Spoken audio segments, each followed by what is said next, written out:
In terms of socialism, the main thing to understand is the means do not change the end.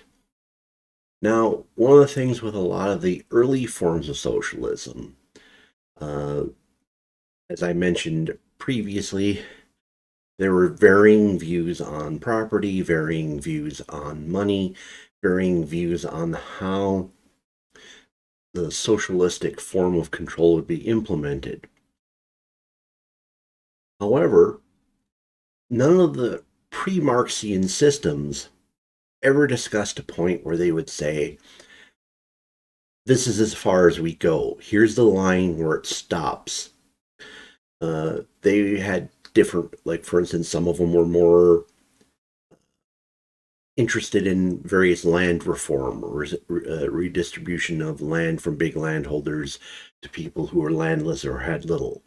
Um, all kinds of various methodologies, but none of them ever said, oh yeah, and this is where it stops. You never go any further than this.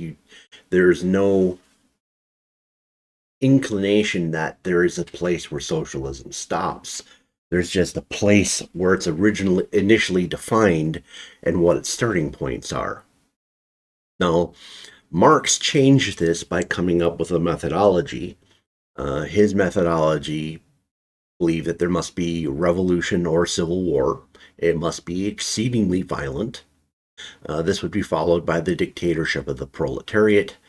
This dictatorship would be absolute to where it could make a fully socialistic system, and then eventually this socialistic system would no longer need government over the top of it to dictate anymore, and all government would fade away and creating the end game of communism or anarchy. Uh, by the late 1840s, although there was some popularity of Marx uh, leading through the early mid 1800s, uh, people would start to doubt him. And by the late 1840s, people were starting to say, I don't think the revolution you're describing is coming, because it didn't seem to. Marx was stipulating that it was going to happen in late industrialized societies, and what seemed to be happening is as industrialization continued, not only didn't there seem to be the upheaval he was calling for, but there seemed to be a middle class being generated and getting more wealthy. Uh, the first big break comes with the revolutions of 1848 in Europe. Generally unsuccessful in nature, they were all put down, but these revolutions uh, caused a lot of angst with the various European monarchies, and they decided they needed to create a relief valve. And so they collaborated with socialists to implement socialism light. And this would be the birth of what are called social democrats. Virtually every European country has a social democratic party. The United States now has kind of a social democratic caucus within the Democratic Party.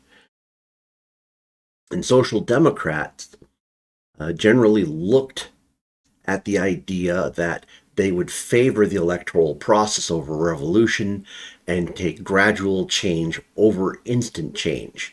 Now, uh, so the thing is the big governments of Europe looked at it as, here's a safety valve, we'll give the people some concessions, and that will cut down on the likelihood of future revolutions like this. And social democrats were like, well, I don't think Marx is right, at least as far as how this is going to go down, so this is a way to go. Uh, by rejecting Marx's idea of instant change and revolution, they had committed heresy. So a lot of people from the Marxist camp would basically denounce the Social Democrats as not being real socialists.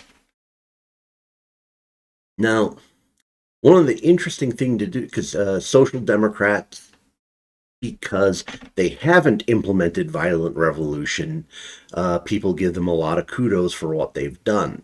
And they'll get a lot of apologists who say, well, they're not remotely as extreme as their other socialist brethren.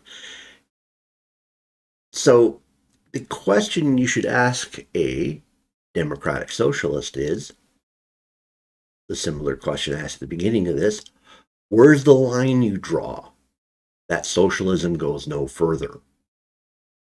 There, no line exists. Their goal is to do the exact same thing Marx did, at least as far as the third phase going into socialism. They want total socialism, but they're willing to take their time getting there.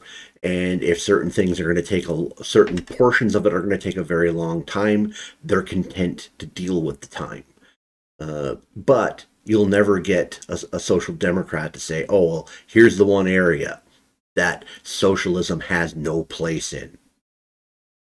Find it. So another issue that that comes into this is World War One. World War One caused a huge issue with socialists in terms of how do we deal with things. Up until World War One, socialists looked at themselves as internationalists, the workers of the world. They were a brotherhood, and they were working towards, basically some form of international system. So socialists were generally very much anti-war. But when World War One came about, everyone realized that this was going to cause incredible societal upheaval. And a lot of socialist parties decided to back their country in the war, hoping the war would create the conditions that would allow socialism to come out of it. Many socialist parties split, some of them basically sticking to their international pacifistic roots, and the other half going full in on being backing the nation at war.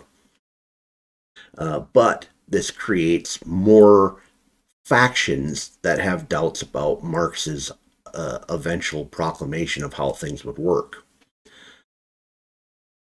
So fascism ends up seizing power via the anointment of the establishment. So what happened with good old Mussolini is there was an attempted communist coup. The establishment of Italy completely freaked out. Mussolini marched on Rome, and he could have very easily been stopped. But the establishment looked at what he was doing and said, well, what you're doing is a heck of a lot less scary than Bolsheviks. We're going to essentially anoint you. And interestingly enough, the King of Italy remained monarch over the top of all this. And in the very end, he would actually remove Mussolini from power when the Italian government decided to give up on the war.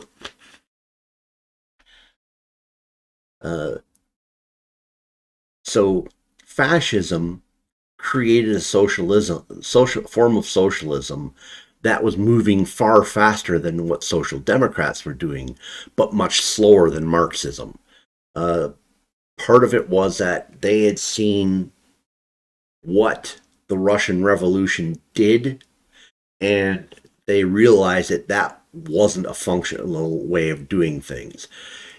If Marx's revolution didn't bring about the socialism that he predicted, clearly following the Russian model wasn't going to work. The primary means fascism would use to implement its form of socialism was via syndicate, which we'll talk about in the next video, I believe. National Socialism initially sought to seize power. Mr. Hitler's beer hall putsch was serious. It may have looked comical in retrospect, but he actually believed that he would start up a similar situation that would happen to Mussolini. It failed. So essentially, the National Socialist Party turned entirely to democracy. And then once they were a sizable faction, they asked for power from the establishment, and the establishment gave it to them. And similar to fascism, they implemented their socialism at a pace far faster than social democrats, but much slower uh, than the Marxists.